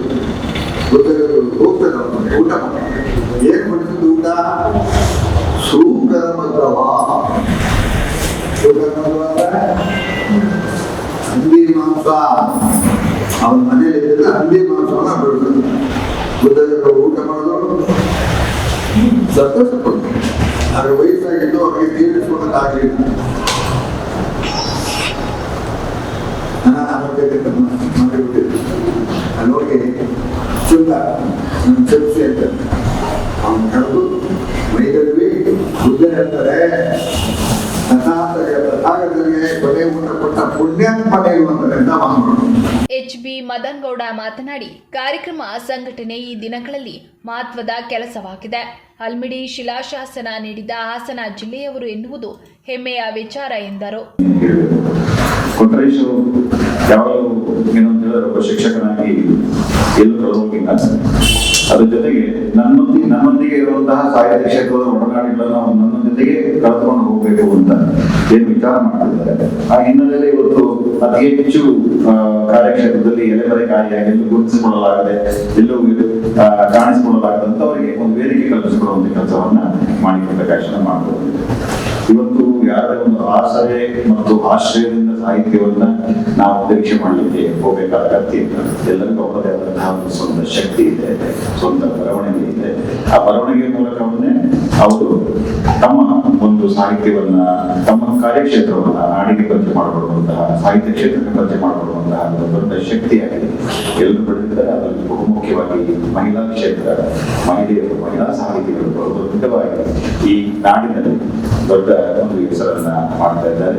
ನಮಗೆ ಬೂಕರ್ ಅವಾರ್ಡ್ ಕೂಡ ನಮಗೆ ಬರುತ್ತೆ, ಬೇರೆ ಬೇರೆ ಪ್ರಶಸ್ತಿಗಳು ಕೂಡ ನಮಗೆ ಬರುತ್ತೆ ಅಂತ ಹೇಳಿದ್ರೆ ನಮ್ಮೊಳಗಿರುವಂತಹ ಸಾಹಿತ್ಯಕ್ಕೆ ಒಂದು ದೊಡ್ಡ ಮಹತ್ವ ಇದೆ, ಒಂದು ಗೌರವ ಇದೆ ಅಂತ ಹೇಳಿ ನಾವು ಭಾವಿಸಿಕೊಂಡಿದ್ದೇವೆ. ನಾವೆಲ್ಲ ಖುಷಿ ಪಡುವಂತ ವಿಚಾರ. ಅಲ್ಲಿ ಕನ್ನಡದ ನಾಡಿಗೆ, ಕನ್ನಡದ ಭಾಷೆಗೆ ಮೊದಲ ಅಕ್ಷರ ಕೊಟ್ಟಂಥದ್ದು ನಮ್ಮ ಜಿಲ್ಲೆ, ಈ ಜಿಲ್ಲೆ ಹಲ್ಮಿಡಿ ಶಾಸನದ ಮೂಲಕ ಕನ್ನಡ ಶಾಸ್ತ್ರೀಯ ಭಾಷೆಯ ಸ್ಥಾನಮಾನಕ್ಕೆ ಕೊಟ್ಟಂತ ಕೊಡುಗೆ ನಮ್ಮ ಜಿಲ್ಲೆ, ನಮ್ಮ ಹಲ್ಮಿಡಿ ಶಾಸನ ಕೊಟ್ಟಿದ್ದೇವೆ. ನಾನು ದಶಕದ ಇತಿಹಾಸ ಇದ್ದರೂ ಕೂಡ ಇವತ್ತು ನಾವೇನಾದ್ರೂ ಕೂಡ ಕನ್ನಡಕ್ಕೆ ನಾವು ಕೊಡುಗೆ ಕೊಟ್ಟಿದ್ದು ಏನಂತ ಹೇಳ್ಕೊಳ್ತೀವಿ. ನಮ್ಮ ಜಿಲ್ಲೆ ಕನ್ನಡಕ್ಕೆ ಬಹುದೊಡ್ಡ ಕೊಡುಗೆ ಕೊಟ್ಟಿದ್ದೇವೆ. ನಾವು ಹೆಸರು ಬೇರೆ ಬೇರೆ ಕಾರ್ಯಕ್ಷೇತ್ರದಲ್ಲಿ ಕೆಲಸ ಮಾಡುವಂತಹ ಅನೇಕ ಸಾಹಿತ್ಯ ವಿಷಯಗಳನ್ನು ಕೊಡಬಹುದು. ದೊಡ್ಡ ದೊಡ್ಡ ಸಾಹಿತ್ಯ 40 ಸಾಹಿತ್ಯ ವಿಷಯ ಕೆಲಸ ಮಾಡಿದ್ದಾರೆ. ಹಾಗೆ ಈ ಜಿಲ್ಲೆಯಲ್ಲಿ ಬಹಳ ದೊಡ್ಡ ದೊಡ್ಡ ಸಾಹಿತ್ಯಗಳಿದ್ದಾರೆ. ಅವರು ಇಂಥ ಚಿಕ್ಕ ಪುಟ್ಟ ಕಾರ್ಯಕ್ರಮಗಳಿಗೆ ಬರುವುದಿಲ್ಲ ಅಂತ ಕಾಣುತ್ತೆ. ಹಾಗಾಗಿ ಅವರು ನೋಡುದು ನಾವು ಅಂಕಣಿ ತಿಂಗಳು ನಾವು ಎಲ್ಲ ಕಾರ್ಯಕ್ರಮದಲ್ಲಿ ನೋಡ್ತೀವಿ. ಅವರು ದೊಡ್ಡ ಸಾಹಿತಿಗಳು. ಆದ್ರೆ ಎಲ್ಲ ಕಾರ್ಯಕ್ರಮಗಳು ಸದಾ ಸರಳವಾಗಿ ಬಂದು ಯಾವಾಗಲೂ ಭಾಗವಹಿಸಿ ಕಾರ್ಯಕ್ರಮವನ್ನು ಆಸ್ವಾದಿಸಿ ಬೆನ್ನು ತಟ್ಟಿ ಹೋಗುವಂತ ಕೆಲಸವನ್ನು ಮಾಡ್ತಕ್ಕಂತಹ ಕೆಲಸಗಳನ್ನು ಸಾಹಿತ್ಯ ಕ್ಷೇತ್ರದಲ್ಲಿ ನಾನು ಕೆಲವು ವೇದಿಕೆ ಕೊಟ್ಟರೆ ಮಾತ್ರ ಬರ್ತೀನಿ ಅಂತ ಮನೋಭಾವನೆ ಬಿಟ್ಟು ನಮ್ಮ ಕಾರ್ಯಕ್ಷೇತ್ರದಲ್ಲಿ ಕೆಲಸ ಮಾಡ್ತಿರುವಾಗ ಬೆನ್ನು ತಟ್ಟುವಂತಹ ಕಾರ್ಯಗಳನ್ನು ಕೂಡ ಬಹುದೊಡ್ಡ ಸಾಧನೆ ಮಾಡಲು ಕೂಡ ಮಾಡಬೇಕು ಅನ್ನುವಂಥದ್ದು ಹಂಬಲ ಮತ್ತು ಆಶಯ ಈ ಒಂದು ಕಾರ್ಯಕ್ರಮದಲ್ಲಿ ಭಾಗವಹಿಸಿ. ಸರ್ವಾಧ್ಯಕ್ಷರಾದ ವಾಣಿ ಶೆಟ್ಟಿ ಮಾತನಾಡಿ, ಸಾಮರಸ್ಯದ ಬದುಕಿಗೆ ಓದಿನ ಅಗತ್ಯ ಅನಿವಾರ್ಯ. ನಾವು ಉಸಿರಾಡುವ ಗಾಳಿ, ಕುಡಿಯುವ ನೀರು ಒಂದೇ. ಎಲ್ಲರನ್ನ ಮಾನವೀಯತೆ ಬೆಳೆಸಬೇಕು ಎಂದು ಉಪದೇಶಿಸಿದರು. ಮಾಣಿಕ್ಯ ಪ್ರಕಾಶನದ ದಶಮಾನೋತ್ಸವಕ್ಕೆ ಈ ಸಂಭ್ರಮಕ್ಕೆ ಸರ್ವಾಧ್ಯಕ್ಷೆಯಾಗಿ ಆಯ್ಕೆ ಮಾಡಿದ ನಿಮಗೆಲ್ಲ ನಾನು ತುಂಬು ಹೃದಯದ ಕೃತಜ್ಞತೆಗಳನ್ನು ಅರ್ಪಿಸುತ್ತೇನೆ. ಇಲ್ಲಿ ನೆರೆದಿರುವ ಕವಿ ಮನಸ್ಸುಗಳನ್ನು ಮತ್ತಷ್ಟು ಮುದಗೊಳಿಸುತ್ತಾ ನನ್ನೆರಡು ಮಾತುಗಳನ್ನು ಹೇಳಲು ಬಯಸುತ್ತೇನೆ. ಸಾಮರಸ್ಯದ ಬದುಕಿಗೆ ನಿಮಗೆ ಸಾಹಿತ್ಯದ ಪುಸ್ತಕಗಳು. ಮನುಷ್ಯ ಯಾವ ಜಾತಿ ಧರ್ಮಕ್ಕೆ ಸೇರಿದರೂ ಆಚರಣೆಗಳು ಬೇರೆ ಬೇರೆಯಾದರೂ ನಾವು ಸೇವಿಸುವ ಗಾಳಿ, ನೀರು, ಬೆಳಕು ಎಲ್ಲ ಒಂದೇ. ಜಗತ್ತಿನಲ್ಲಿ ಮನುಷ್ಯರೆಲ್ಲ ಒಂದೇ ಎಂಬ ಭಾವನೆಯಿಂದ ಬದುಕಿದರೆ ಸಾಮರಸ್ಯದ ಬದುಕು ಬದುಕಲು ಸಾಧ್ಯವಿದೆ. ಸಾಮಾಜಿಕ ಸಾಮರಸ್ಯ, ನೈತಿಕ ಮಾರ್ಗದರ್ಶನ, ವೈಯಕ್ತಿಕ ಬೆಳವಣಿಗೆ ಇವು ಸಮಾಜದ ಉಳಿವು, ಮಾನವೀಯ ಮೌಲ್ಯಗಳ ಅಳವಡಿಕೆಯಿಂದಲೇ ವ್ಯಕ್ತಿ ಉನ್ನತ ಮಟ್ಟಕ್ಕೆ ಏರಬಲ್ಲ. ಇಂತಹ ವ್ಯಕ್ತಿತ್ವದ ಪ್ರಜೆಗಳನ್ನು ರೂಪಿಸಬೇಕಾದರೆ ಅಲ್ಲಿ ಸಾಹಿತ್ಯದ ಪಾತ್ರ ಬಹಳ ದೊಡ್ಡದು. ಸಾಹಿತ್ಯ ಬದುಕಿನ ಬೆಳಕಿಗೆ ಅನಿವಾರ್ಯ. ಶಾಲಾ ದಿನಗಳಲ್ಲಿ ಯಾರು ಸಾಹಿತ್ಯವನ್ನು ಓದಲು ಶುರು ಮಾಡಿದರೋ ಅವರು ಬದುಕಿನಲ್ಲಿ ನೆಮ್ಮದಿಯನ್ನು ಕಂಡುಕೊಳ್ಳಬಲ್ಲರು ಎಂದು ನನ್ನ ಬಲವಾದ ಅನಿಸಿಕೆ. ಸಂಕಷ್ಟದ ದಿನಗಳಲ್ಲಿ ಧೈರ್ಯದಿಂದ ಸಮಸ್ಯೆಗಳನ್ನು ಎದುರಿಸಲು ಸಾಹಿತ್ಯ ಕೃತಿಗಳು ಮಾರ್ಗದರ್ಶನವನ್ನು ನೀಡಬಲ್ಲರು. ಕನ್ನಡ ಸಾಹಿತ್ಯದ ಬಗ್ಗೆ ಹೇಳುವುದಾದರೆ, ಶಾಸ್ತ್ರೀಯ ಸ್ಥಾನಮಾನ ಪಡೆದಿರುವ ಕನ್ನಡ ಸಾಹಿತ್ಯವು 2000 ವರ್ಷಗಳಿಗೂ ಹೆಚ್ಚು ಸುದೀರ್ಘ ಮತ್ತು ಶ್ರೀಮಂತ ಇತಿಹಾಸವನ್ನು ಹೊಂದಿದೆ. ನಾಗರಾಜ್ ಎತ್ತೂರ್ ಅವರು ಮಾಣಿಕ್ಯ ಪ್ರಕಾಶನದ ದಶಮಾನೋತ್ಸವವನ್ನು ಅಭಿನಂದಿಸಿ, ದೀರ್ಘಕಾಲದ ಶ್ರಮ ಮತ್ತು ತ್ಯಾಗದಿಂದ ಸಂಸ್ಥೆ ಇಂದಿನ ಮಟ್ಟಕ್ಕೇರಿದೆ ಎಂದು ಹೇಳಿದರು. ಮಾಣಿಕ್ಯ ಪ್ರಕಾಶನ ಹಾಗೂ ಕೇಂದ್ರ ಸಾಹಿತ್ಯ ವೇದಿಕೆಯಿಂದ ತಮ್ಮೆಲ್ಲರೂ ನಾವು ಮತ್ತೊಮ್ಮೆ ಸ್ವಾಗತವನ್ನು ಕೊಡ್ತಾ, ಈಗಾಗಲೇ ನಮಗಿಬ್ಬರಿಗೂ ಕೂಡ ಜವರೇಗೌಡರಿಗೆ ನನಗೆ ಪ್ರಶಸ್ತಿನ ಕೊಡುವಂತ ಒಂದು ಇದನ್ನ ಸ್ಥಾನ ಕೊಟ್ಟು ನಾವು ಕೊಟ್ಟಿದ್ದೀವಿ. ನಿಜವಾಗ್ಲೂ ನಮಗೆ ಖುಷಿ ಆಗುತ್ತೆ. ಯಾಕೆಂದ್ರೆ ಮೊನ್ನೆಯಿಂದ ನಾವು ನೋಡ್ತಾ ಇದ್ದೀವಿ, ನಾವು ಮದನಗೌಡರು ನಾವೆಲ್ಲರೂ ಕೂಡ ಮಾತಾಡ್ತಿದ್ವಿ, ನಮ್ಮಲ್ಲಿ ರಾಜ್ಯೋತ್ಸವ ಅವಾರ್ಡ್ಗೆ ಯಾವ ರೀತಿ ಲಾಭಿಗಳು ನಡೀತವೆ, ಅದರಲ್ಲೂ ಕೂಡ ಜಿಲ್ಲಾ ಮಟ್ಟದ ರಾಜ್ಯೋತ್ಸವಗಳಿಗೆ ನಾವು ಮನೆಯಲ್ಲಿ ಲಿಸ್ಟ್ ನೋಡಿದ ತಕ್ಷಣ ಯಾರು ಅಂತಲೇ ಗೊತ್ತಿಲ್ಲ ನಮಗೆ, ಎಲ್ಲಿ ಇದು ಯಾರು ತಗೊಂಡಿದ್ದಾರೆ ಏನು, ಒಂದ್ 30 ಜನ ಹಾಕಿದ್ರು ಲಿಸ್ಟ್. ಅದ್ರಲ್ಲಿ ನಿಜವಾಗ್ಲೂ ನಾವು ಯಾರ ಪ್ರಭಾವ ವಿಭಾವ ಏನು ಗೊತ್ತಿಲ್ಲ. ಆದ್ರೆ ಇಲ್ಲಿ ಒಂದು ನಮ್ಮ ಮಾಣಿಕ್ಯದ ವಿಶೇಷತೆ ಏನಂದ್ರೆ, ಯಾವುದೇ ರೀತಿಯ ಕನಿಷ್ಠ ರಾಜಕೀಯ ಅಥವಾ ಪ್ರಭಾವ ಮತ್ತೆ ಯಾವುದೇ ಇಲ್ಲದೆ ಕೊಡ್ತಾ ಇರ್ತಕ್ಕಂತಹ ಏಕೈಕ ಸಂಘಟನೆ ರಾಜ್ಯದಲ್ಲಿರ್ಬೋದು, ಅದು ಮಾಣಿಕ್ಯ ಪ್ರಕಾಶನ ಹೋಗುತ್ತೆ. ಇಂತಹ ಒಂದು ಸಂಸ್ಥೆ ನಾವು ಪ್ರತಿ ಬಾರಿನೂ ಕೂಡ ನಾವಿಲ್ಲೇ ಇದ್ದೇ ಇರ್ತೀವಿ, ನೀವು ಬರ್ತಾ ಇರ್ತೀರಿ. ಇಲ್ಲಿ ಬಂದಾಗ ನಮ್ಗೆ ಎಂತ ಖುಷಿ ಆಗ್ತದೆ ಅಂದ್ರೆ, ಬಾಂಬೆ ಬೇರೆ ಬೇರೆ ಕಡೆಯಿಂದ ಎಲ್ಲರೂ ಬಂದಿರ್ತಾರೆ. ಕಾರ್ಯಕ್ರಮದಲ್ಲಿ ವಿಶ್ವೇಶ್ವರ್ ಮೇಟಿ, ಸತೀಶ್ ಜವರೇಗೌಡ ಹಾಗೂ ಸಾಹಿತ್ಯ ಲೋಕದ ಹಲವು ಗಣ್ಯರು, ಕವಿಗಳು, ಚಿಂತಕರು, ಸಾಹಿತ್ಯಾಸಕ್ತರು ಪಾಲ್ಗೊಂಡರು. ನಾಸಿಕ್ ಸೇರಿದಂತೆ ಹೊರ ರಾಜ್ಯ ಹಾಗೂ ವಿದೇಶಗಳಲ್ಲಿಯೂ ಕನ್ನಡ ಸಂಘಟನೆಗಳು ಕನ್ನಡದ ಬೆಳವಣಿಗೆಗೆ ಶ್ರಮಿಸುತ್ತಿವೆ ಎಂಬ ವಿಚಾರವು ಕಾರ್ಯಕ್ರಮದಲ್ಲಿ ಪ್ರಸ್ತಾಪಿಸಲಾಯಿತು. ಮಾಣಿಕ್ಯ ಪ್ರಕಾಶನ ಈ ದಿವಸ ದಶಮಾನೋತ್ಸವವನ್ನು ಆಚರಿಸ್ತಾ ಇದೆ. ಎಲ್ಲ ಇವೇ ಮಾಣಿಕ್ಯ ಪ್ರಕಾಶನ ಬಗ್ಗೆ ಆತ್ಮೀಯರು, ಸಹೋದರಾಗಿರ್ತಕ್ಕಂಥ ಮದನಗೌಡರು ತುಂಬಾ ಅಚ್ಚುಕಟ್ಟಾಗಿ, ಇಲ್ಲಿ ಮುಖ್ಯವಾಗಿ ನಾವು ಈ ಮಾಣಿಕ್ಯ ಪ್ರಕಾಶನದ ಸಮ್ಮೇಳನ ಅಧ್ಯಕ್ಷರನ್ನ ವಿಶೇಷವಾಗಿ ವಾಣಿ ಶೆಟ್ಟಿ ಅವರನ್ನ ನಾವು ಆಯ್ಕೆ ಮಾಡಬೇಕಾದ ಸಂದರ್ಭದಲ್ಲಿ ಕನ್ನಡ ರಾಜ್ಯೋತ್ಸವದ ಅಂಗವಾಗಿ ಬೇಲೂರಿನ ಬಸ್ ಸ್ಟ್ಯಾಂಡ್ ಮುಂಭಾಗದಲ್ಲಿರುವ ಅಂಬೇಡ್ಕರ್ ಭವನದಲ್ಲಿ ಕನ್ನಡ ಸಾಹಿತ್ಯ ಪರಿಷತ್ತು ಬೇಲೂರು ಘಟಕದ ವತಿಯಿಂದ ಸಾಂಸ್ಕೃತಿಕ ಕಾರ್ಯಕ್ರಮ ಭವ್ಯವಾಗಿ ಜರುಗಿತು. ಕಾರ್ಯಕ್ರಮವನ್ನ ಕನ್ನಡ ಸಾಹಿತ್ಯ ಪರಿಷತ್ ಜಿಲ್ಲಾ ನಿರ್ದೇಶಕ ಹಾಗೂ ಬೇಲಾಪುರಿ ಸಾಹಿತ್ಯ ಮತ್ತು ಸಾಂಸ್ಕೃತಿಕ ವೇದಿಕೆಯ ತಾಲೂಕು ಅಧ್ಯಕ್ಷ ಎಚ್.ಎಂ. ದಯಾನಂದ್ ಉದ್ಘಾಟಿಸಿ ಮಾತನಾಡಿ, ಕನ್ನಡ ನಮ್ಮ ಅಸ್ತಿತ್ವದ ಗುರುತು. ರಾಜ್ಯೋತ್ಸವವು ಕೇವಲ ಹಬ್ಬವಲ್ಲ, ಇದು ನಮ್ಮ ಸಂಸ್ಕೃತಿಯ ಹಬ್ಬ. ಕನ್ನಡ ಭಾಷೆ, ಸಾಹಿತ್ಯ ಮತ್ತು ಪರಂಪರೆಯನ್ನ ಉಳಿಸಿ ಬೆಳೆಸುವುದು ಪ್ರತಿಯೊಬ್ಬರ ಕರ್ತವ್ಯ. ಇಂದು ಶಾಲಾ ಮಕ್ಕಳಿಂದ ನಡೆದ ಸಾಂಸ್ಕೃತಿಕ ಕಾರ್ಯಕ್ರಮವು ನಮ್ಮ ಯುವ ಪೀಳಿಗೆಯಲ್ಲಿರುವ ಕಲೆ ಹಾಗೂ ಕನ್ನಡ ಅಭಿಮಾನವನ್ನು ಸ್ಪಷ್ಟಪಡಿಸಿದೆ. ಕನ್ನಡ ಸಾಹಿತ್ಯ ಪರಿಷತ್ 100 ವರ್ಷಗಳ ಪರಂಪರೆಯ ಸಂಸ್ಥೆ. ನಮ್ಮ ಭಾಷೆಯ ಅಭಿವೃದ್ಧಿಗೆ ಎಲ್ಲರ ಸಹಕಾರ ಅಗತ್ಯ. ಕನ್ನಡಕ್ಕೆ ಕೆಲಸ ಮಾಡುವುದು ಎಂದರೆ ನಮ್ಮ ಮನದ ಕೃತಜ್ಞತೆ ವ್ಯಕ್ತಪಡಿಸುವಂತದ್ದು ಎಂದರು. ತುಂಬಾ ಸಂತೋಷದ ಭಾಗವಹಿಸಿದ್ದಾರೆ. ಬಹಳ ಮುಖ್ಯವಾಗಿ ನಮ್ಮ ಮಾತೃಭಾಷೆ ಯಾಕಪ್ಪ ಅಂತ ಹೇಳಿದ್ರೆ, ನಾವೆಲ್ಲರೂ ಕೂಡ ಕನ್ನಡಿಗರು. ಈ ಕನ್ನಡ ಭಾಷೆ ಕೇವಲ ಒಂದು ಭಾಷೆ ಅಲ್ಲ, ನಮ್ಮ ಜೀವನ ಮತ್ತು ನಮ್ಮ ಒಂದು ಹೋರಾಟ, ನಮ್ಮ ಬದುಕು. ಭಾಷೆ ಉಳಿದರೆ ನಾವೆಲ್ಲರೂ ಉಳಿಯಲಿಕ್ಕೆ ಸಾಧ್ಯತೆ ಇದೆ. ಆ ನಿಟ್ಟಿನಲ್ಲಿ ಕನ್ನಡ ಭಾಷೆ ಅತ್ಯಂತ ಶ್ರೇಷ್ಠವಾದಂತಹ 14 ರಾಷ್ಟ್ರೀಯ ಭಾಷೆಗಳಲ್ಲಿ ಅತ್ಯಂತ ಪ್ರಮುಖ ಸ್ಥಾನವನ್ನು ಹೊಂದಿರತಕ್ಕಂಥ ಭಾಷೆ ಅಂತ ಹೇಳಿದ್ರೆ ಕನ್ನಡ ಭಾಷೆ. ಕನ್ನಡ ಭಾಷೆಗೆ 8 ಜ್ಞಾನಪೀಠ ಪ್ರಶಸ್ತಿಗಳು ದೊರೆತಿದೆ ಅಂದ್ರೆ ಆ ಭಾಷೆಯ ಪ್ರೌಢಿಮೆ ಎಷ್ಟಿದೆ ಅಂತ ನಾವೆಲ್ಲರೂ ಅರ್ಥ ಮಾಡ್ಕೊಳ್ಬೇಕಾಗುತ್ತೆ. ಮತ್ತು ಅಂತಾರಾಷ್ಟ್ರೀಯ ಮಟ್ಟದಲ್ಲೂ ಕೂಡ ನಮ್ಮ ನಾಡು ಗುರುತಿಸಲ್ಪಟ್ಟಿದೆ ಅಂತ ಹೇಳಿದ್ರೆ, ನಮ್ಮ ಬೇಲೂರು ಅಂತ ಹೇಳಿದ್ರೆ ವಿಶ್ವ ಪರಂಪರೆಗೆ ಸೇರುವಂತಹ ಒಂದು ಶ್ರೇಷ್ಠ ಕಲೆ, ಶಿಲ್ಪಕಲೆಗಳು ನಮ್ಮ ನಾಡಿನಲ್ಲಿ ಉಳಿದಿದೆ. ನಮ್ಮನ್ನು ಆಳಿದಂತ ಅನೇಕ ರಾಜರು, ಹೊಯ್ಸಳರು, ರಾಷ್ಟ್ರಕೂಟರು, ವಿಜಯನಗರದ ಅರಸರು, ಮೈಸೂರಿನ ಅರಸರು, ಇವರೆಲ್ಲರೂ ಕೂಡ ಕನ್ನಡದ ಸಂಸ್ಕೃತಿಯನ್ನ ಉಳಿಸಿ ಬೆಳೆಸುವಲ್ಲಿ ಅನೇಕ ದೇವಾಲಯಗಳನ್ನ, ವಾಸ್ತುಶಿಲ್ಪಗಳನ್ನ ನಿರ್ಮಾಣ ಮಾಡಿ ಒಂದು ಇತಿಹಾಸವನ್ನು ಸೃಷ್ಟಿ ಮಾಡಿದ್ದಾರೆ. ಅವೆಲ್ಲವನ್ನ ಉಳಿಸಿಕೊಳ್ಳುವಂತಹ ಹೊರೆ ನಮ್ಮ ಕನ್ನಡಿಗರ ಮೇಲಿದೆ. ಆ ನಿಟ್ಟಿನಲ್ಲಿ ಬೇಲೂರು ತಾಲೂಕು ಕನ್ನಡ ಸಾಹಿತ್ಯ ಪರಿಷತ್ ಈ ಕನ್ನಡ ಭಾಷೆಯ ಒಂದು ಶ್ರೇಷ್ಠತೆಯನ್ನ ಗ್ರಾಮೀಣ ಪ್ರದೇಶದಲ್ಲಿ, ಪಟ್ಟಣ ಪ್ರದೇಶದಲ್ಲಿ ವಿದ್ಯಾರ್ಥಿಗಳಲ್ಲಿ ಮೂಡಿಸುವ ಸಲುವಾಗಿ ಹಲವಾರು ಕಾರ್ಯಕ್ರಮಗಳನ್ನು ಹಮ್ಮಿಕೊಂಡು ಇದುವರೆಗೂ ಕೂಡ ನಡೆಸಿಕೊಂಡು ಬಂದಿದೆ. ಕನ್ನಡ ಸಾಹಿತ್ಯ ಪರಿಷತ್ ಅಧ್ಯಕ್ಷ ಮಾನ ಮಂಜೇಗೌಡ ಮಾತನಾಡಿ, ಕನ್ನಡ ಭಾಷೆ ನಮ್ಮ ನಾಡಿನ ಆತ್ಮ. ರಾಜ್ಯೋತ್ಸವ ಆಚರಣೆಗಳು ಕೇವಲ ಹಬ್ಬದ ಸಂಭ್ರಮವಾಗಬಾರದು.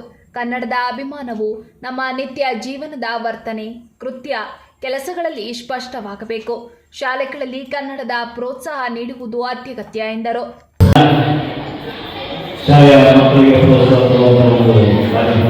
ಕನ್ನಡ ನಾಡು ನುಡಿಗೆ ಸಾಕಾರ ಮಾಡುವಂಥ ಎಲ್ಲರನ್ನೂ ಇವತ್ತು ಕಾರ್ಯಕ್ರಮ ಆಗಿದೆ. ಇದನ್ನ ಮಕ್ಕಳಿಗೆ ಈ ಸಾಂಸ್ಕೃತಿಕ ಕಾರ್ಯಕ್ರಮವನ್ನು ಪ್ರತಿ ವರ್ಷದಂತೆ ಕನ್ನಡ ಸಾಹಿತ್ಯ ಪರಿಷತ್ತು ಮತ್ತು ರಾಷ್ಟ್ರೀಯ ಹಬ್ಬದ ಆಚರಣಾ ಸಮಿತಿ ವತಿಯಿಂದ ನಾವು ಮಾಡ್ಕೊಂಡು ಬರ್ತಾ ಇದ್ದೀವಿ. ಅದಕ್ಕೆ ಇನ್ನೂ ಕೂಡ ಈ ಒಂದು ವೇದಿಕೆಗೆ ಒಂದು ಸಾಂಸ್ಕೃತಿಕ ಕಾರ್ಯಕ್ರಮವನ್ನು ಮಾಡಿದ್ದೀವಿ. ಆದರೆ ಅಧಿಕಾರಿಗಳು ಯಾವುದೇ ಈ ಸಂಜೆ ಕಾರ್ಯಕ್ರಮಕ್ಕೆ ಭಾಗವಹಿಸಿಲ್ಲ. ಒಂದು ಬಹಳ ಕೈಗಾರ ಇಂಥ ಕಾರ್ಯಕ್ರಮಕ್ಕೆ ರಾಷ್ಟ್ರೀಯ ಹಬ್ಬಗಳ ಆಚರಣಾ ಸಮಿತಿಯು ಕೂಡ ಮಾಡುವಂಥ ಒಂದು ಕಾರ್ಯಕ್ರಮ ಇದೆಲ್ಲರೂ ಭಾಗವಹಿಸಿದರೆ ಬಹಳ ಉತ್ತಮ ಅಂತ ನನ್ನ ಅನಿಸಿಕೆ. ನಮ್ಮ ಬೇಲೂರು ಕನ್ನಡ ಸಾಹಿತ್ಯ ಪರಿಷತ್ತು ಇಡೀ ಜಿಲ್ಲೆ ಇರ್ಬೋದು ಎಲ್ಲ ಯಾವ ತಾಲೂಕಿನೂ ಕೂಡ ಸಂಜೆಯ ಕಾರ್ಯಕ್ರಮ ಇಟ್ಕೊಳ್ಳೋದು. ಇವತ್ತು ಕನ್ನಡ ಸಾಹಿತ್ಯ ಪರಿಷತ್ತು ಬೇಲೂರು ಇವತ್ತು ಶಿವಮೊಗ್ಗನವರ ಬಹಳ ಉತ್ತಮವಾಗಿ ಬಂದಿದ್ದೇವೆ. ಇನ್ನೊಂದು ಕಾರ್ಯಕ್ರಮ ಉದ್ದೇಶ ಏನಷ್ಟೇ ಮಕ್ಕಳಿಗೆ ವೇದಿಕೆ ಒಂದು ಕಾರ್ಯಕ್ರಮ ಕೊಟ್ಟರೆ ಇವತ್ತು ಅವರಿಗೆ ಮುಂದೆ ಇನ್ನು ಒಳಗಡೆ ವೇದಿಕೆಗಳು ಸಿಗ್ತೇವೆ ಅಂತ ಅನ್ನೋದಕ್ಕೋಸ್ಕರ ನಮ್ಮ ತಾಲೂಕಿನ ಮಕ್ಕಳಿಗೆ ಒಂದು ಪ್ರೋತ್ಸಾಹ ಕೊಡುವಂಥ ಒಂದು ಕಾರ್ಯಕ್ರಮ ಅಷ್ಟೇ. ನಿಮಗೆ ಇಲ್ಲಿ ಎಲ್ಲ ವೇದಿಕೆ ಅನಿಸ್ಕೊಂಡ್ರೆ ಮುಂದೆ ನೀವು ಎಲ್ಲ ತಿಳ್ಬೋದು. ಸಿ ಕಾರ್ಯಕ್ರಮ ಬೇರೆ ಎಲ್ಲ ಕಾರ್ಯಕ್ರಮಗಳು ಬರ್ತಾರೆ. ಅಂಥ ಕಾರ್ಯಕ್ರಮಗಳಿಗೆ ಭಾಗವಹಿಸಲಿಕ್ಕೆ ನಿಮಗೆ ಅನುಕೂಲ ಆಗುತ್ತೆ. ಆ ಕಾರಣಕ್ಕೋಸ್ಕರನೇ ಇವತ್ತು ಕನ್ನಡ ಸಾಹಿತ್ಯ ಪರಿಷತ್ ಇವತ್ತು ಇಂಥ ಒಂದು ವೇದಿಕೆಯನ್ನು ನಿರ್ಮಾಣ ಕೊಟ್ಟು ನಿಮಗೋಸ್ಕರ ಮಕ್ಕಳ ಕಾರ್ಯಕ್ರಮ ಇರೋದು. ಇದರಿಂದ ನಮ್ಮ ಸಾಹಿತ್ಯ ಪರಿಷತ್ ಇರೋಲ್ಲ, ಮಕ್ಕಳಿಗೆ ಮಕ್ಕಳಿಗೆ ಪ್ರೋತ್ಸಾಹ ಕೊಡಬೇಕು ಅನ್ನೋ ಒಂದು ಕಾರಣಕ್ಕೋಸ್ಕರ ಇಂಥ ಒಂದು ಕಾರ್ಯಕ್ರಮ ಮಾಡ್ತಿದ್ದೇವೆ. ಅದು ಇಂಥ ಒಂದು ಕಾರ್ಯಕ್ರಮಕ್ಕೆ ಎಲ್ಲ ಶಾಲೆಯ ಮಕ್ಕಳು ಭಾಗವಹಿಸಬೇಕು. ಇಂಥ ರೀತಿಯನ್ನು ಹಂಚ್ಕೋಬೇಕು. ಈ ಮಾತಾಡೋ ಕಾರ್ಯಕ್ರಮ ನಿಮಗೋಸ್ಕರ, ಹಾಗಾಗಿ ಎಲ್ಲರೂ ಬಂದು ಒಂದು ಕಾರ್ಯಕ್ರಮದಲ್ಲಿ ಭಾಗವಹಿಸಿದ್ರೆ ನಿಮಗೆಲ್ಲರಿಗೂ ಮುಂದೆ ಅನುಭವ ಆಗುತ್ತೆ ಭಾವಿಸ್ತಾ ಮತ್ತೊಮ್ಮೆ ನಿಮಗೆಲ್ಲರಿಗೂ ಶುಭಾಶಯ. ಪ್ರಧಾನ ಕಾರ್ಯದರ್ಶಿ ಬಿಬಿ ಶಿವರಾಜ್ ಮಾತನಾಡಿ, ಕನ್ನಡ ರಾಜ್ಯೋತ್ಸವದ ಆಚರಣೆ ನಮ್ಮೆಲ್ಲರ ಹೆಮ್ಮೆಯ ಕ್ಷಣ. ಆದರೆ ಕನ್ನಡದ ನಿಜವಾದ ಸೇವೆ ಹಬ್ಬದ ದಿನಕ್ಕೆ ಮಾತ್ರ ಸೀಮಿತವಾಗದೆ ಪ್ರತಿದಿನದ ಬದುಕಿನ ಭಾಗವಾಗಬೇಕು. ಕನ್ನಡದಲ್ಲಿ ಮಾತನಾಡುವುದು, ಬರೆಯುವುದು, ಆಡಳಿತ ಮತ್ತು ಶಿಕ್ಷಣದಲ್ಲಿ ಕನ್ನಡವನ್ನು ಬಳಸುವುದು ಪ್ರತಿಯೊಬ್ಬರ ಸಾಮಾಜಿಕ ಹೊಣೆಗಾರಿಕೆ ಎಂದು ಹೇಳಿದರು.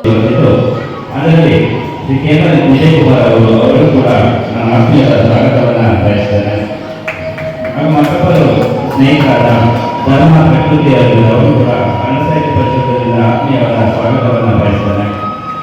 ಹಾಗೂ ಕನ್ನಡ ಸಾಹಿತ್ಯ ಪರಿಷತ್ತಿನ ಗೌರವ ಕಾರ್ಯದರ್ಶಿಯಾದ RS ಮಹೇಶ್ ಅವರಿದ್ದಾರೆ, ಅವರು ಕೂಡ ಆತ್ಮೀಯವಾದ ಸ್ವಾಗತವನ್ನು ಬಯಸ್ತಾನೆ. ಹಾಗೂ ಸಂಘಟನಾ ಕಾರ್ಯದರ್ಶಿಯಾದ ಬಹುಕೇಟಿ ಕುಮಾರಸ್ವಾಮಿ ಅವರಿದ್ದಾರೆ, ಅವರು ಕೂಡ ಆತ್ಮೀಯವಾದ ಸ್ವಾಗತವನ್ನು ಬಯಸ್ತಾನೆ. ಮತ್ತು ಸಾಂಸ್ಕೃತಿಕ ಕಾರ್ಯದರ್ಶಿಯಾದ ಚನ್ನಕೇಶ್ವರ ಅವರಿದ್ದಾರೆ, ಅವರು ಕೂಡ ಆತ್ಮೀಯವಾದ ಸ್ವಾಗತವನ್ನು ಬಯಸ್ತಾನೆ. ಹಾಗೂ ಸಾಹಿತ್ಯ ಪರಿಷತ್ತ ಗೌರವ ಕೌಶಲೇಶ್ವರದ ಶ್ರೀ ಗುರುರಾಜ್ ಅವರಿದ್ದಾರೆ, ಅವರು ಕೂಡ ಆತ್ಮೀಯದ ಸ್ವಾಗತವನ್ನು ಬಯಸ್ತಾನೆ. ಮತ್ತು ನಮ್ಮ ಪದಾಧಿಕಾರಿಗಳಾದ ಸುಲೇಮನ್ ಸರ್ ಇದ್ದಾರೆ, ಅವರು ಕೂಡ ಆತ್ಮೀಯದ ಸ್ವಾಗತವನ್ನು ಬಯಸ್ತಾನೆ. ಮತ್ತು ನಮ್ಮೆಲ್ಲ ಕನ್ನಡ ಸಾಹಿತ್ಯ ಪರಿಷತ್ತಿನ ಕಾರ್ಯಕ್ರಮದಲ್ಲಿ ಮಾಜಿ ಅಧ್ಯಕ್ಷ ಶಿವಮೂರ್ತಿ, ಉಪಾಧ್ಯಕ್ಷ ವಕೀಲ ಚಂದ್ರು, ಗುರುರಾಜ್, ಮಹೇಶ್, ಸುರೇಶ್, ನಾಗರಾಜ್, ಕುಮಾರಸ್ವಾಮಿ ಮತ್ತಿತರರು ಹಾಜರಿದ್ದರು. ಈ ಸಂದರ್ಭದಲ್ಲಿ ವಿವಿಧ ಕ್ಷೇತ್ರಗಳಲ್ಲಿ ಗಣನೀಯ ಸಾಧನೆಗೈದ ಮಹನೀಯರಿಗೆ ಅಭಿನಂದನೆ ಸಲ್ಲಿಸಲಾಯಿತು. ನಗರದಲ್ಲಿನ ವಿವಿಧ ಶಾಲೆಗಳ ವಿದ್ಯಾರ್ಥಿಗಳಿಂದ ಸಾಂಸ್ಕೃತಿಕ ಕಾರ್ಯಕ್ರಮಗಳು ಜರುಗಿದ್ದು, ನೃತ್ಯ, ಗಾಯನ, ನಾಟಕ ಮುಂತಾದ ಪ್ರದರ್ಶನಗಳು ಪ್ರೇಕ್ಷಕರ ಮನ ಸೆಳೆದವು. ಈಗ ಮತ್ತೊಮ್ಮೆ ಹೆಡ್ಲೈನ್ಸ್.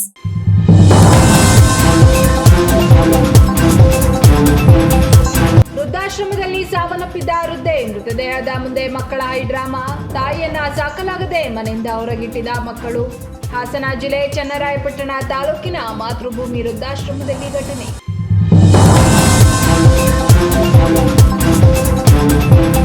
ಕುಡಿದ ಅಮಲಿನಲ್ಲಿದ್ದವನಿಗೆ ಬುದ್ಧಿ ಹೇಳಿದ ಸ್ನೇಹಿತ, ಕಲ್ಲಿನಿಂದ ಹೊಡೆದು ಸ್ನೇಹಿತನನ್ನೇ ಕೊಲೆ ಮಾಡಿದ ಪಾಪಿ. ಹಾಸನ ಜಿಲ್ಲೆಯ ಅರಸೀಕೆರೆ ತಾಲೂಕಿನ ರಾಂಪುರ ಗ್ರಾಮದಲ್ಲಿ ಘಟನೆ.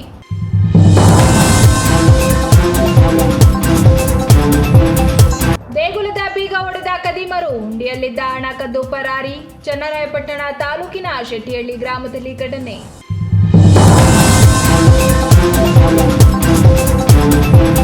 ಇದಿಷ್ಟು ಈವರೆಗಿನ ಪ್ರಮುಖ ಸುದ್ದಿಗಳು. ಸಮಗ್ರ ಸುದ್ದಿಗಾಗಿ ನೋಡ್ತಾ ಇರಿ ಪಬ್ಲಿಕ್ ಎಕ್ಸ್‌ಪ್ರೆಸ್ ಕನ್ನಡ, ಪಯಣ ನಿಮ್ಮೊಂದಿಗೆ. ಧನ್ಯವಾದಗಳು.